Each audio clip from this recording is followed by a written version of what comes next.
La fonction production au sein d'une entreprise est sans doute l'une des plus importantes car elle donne vie à un projet réalisé par les autres fonctions.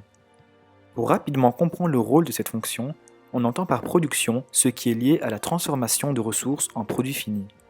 Elle apporte la valeur nécessaire à la satisfaction d'une demande et peut être aussi bien un bien matériel qu'un service. L'objectif principal de la production est d'aboutir à un produit fini de qualité réalisé dans le respect de l'environnement et en suivant 5 points fondamentaux: la quantité produite, la qualité, le coût, le délai et la flexibilité.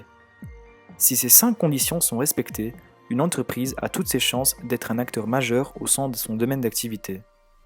Les facteurs de production sont tout ce dont l'entreprise a besoin pour créer un produit. Si on prend une entreprise comme Carrefour par exemple, le facteur humain désigne les personnes qui travaillent en grande surface ou encore ceux qui sont dans le domaine de la production des produits vendus. Le facteur matériel englobe les outils de production en usine, comme la trancheuse du boucher au sein du magasin. Les liquidités ou le budget que possède Carrefour pour faire évoluer l'entreprise ou encore développer ses capacités de production sont aussi nécessaires à une bonne organisation. Il s'agit du facteur financier. Il existe un certain nombre de façons de produire et chacune possède ses spécificités qui conviennent ou non aux entreprises. La production à la demande consiste à produire de faibles quantités par rapport à une demande spécifique. Cette production unitaire est sûre car elle permet d'éviter les stocks. La production par prévision de vente.